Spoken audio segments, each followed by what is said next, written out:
আরও একটা ধর্ষণের জন্য অপেক্ষা করবে দেশ। আরজিকর কাণ্ডে এই ভাষাতেই তোপ দেগেছে সুপ্রিম কোর্ট। একই সঙ্গে কলকাতা পুলিশ এবং আরজিকরের প্রাক্তন অধ্যক্ষ সন্দীপ ঘোষের ভূমিকা নিয়ে প্রশ্ন তুলেছে শীর্ষ আদালত। প্রধান বিচারপতি জানতে চান, আরজিকর মেডিকেল কলেজ কর্তৃপক্ষ কেন ঘটনার বিষয়ে অবগত হওয়ার পর এফআইআর দায়ের করল না।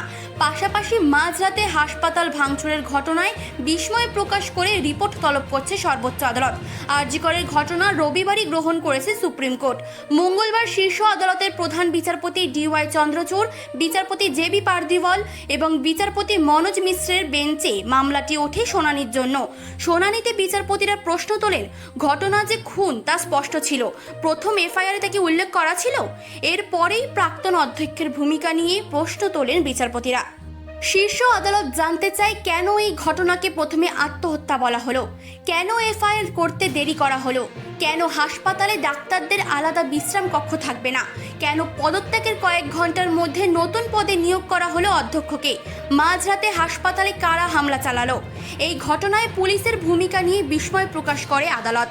এদিন প্রধান বিচারপতি মন্তব্য করেন, তরুণী চিকিৎসকের ধর্ষণ, খুন ভয় ধরানো ঘটনা, এত বড় ঘটনায় চুপ থাকা যাবে না, কিছু একটা করতেই হবে।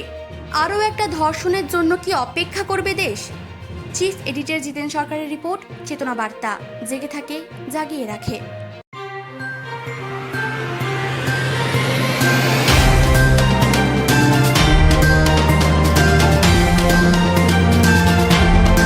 চেতনা বার্তা, জেগে থাকে, জাগিয়ে রাখে।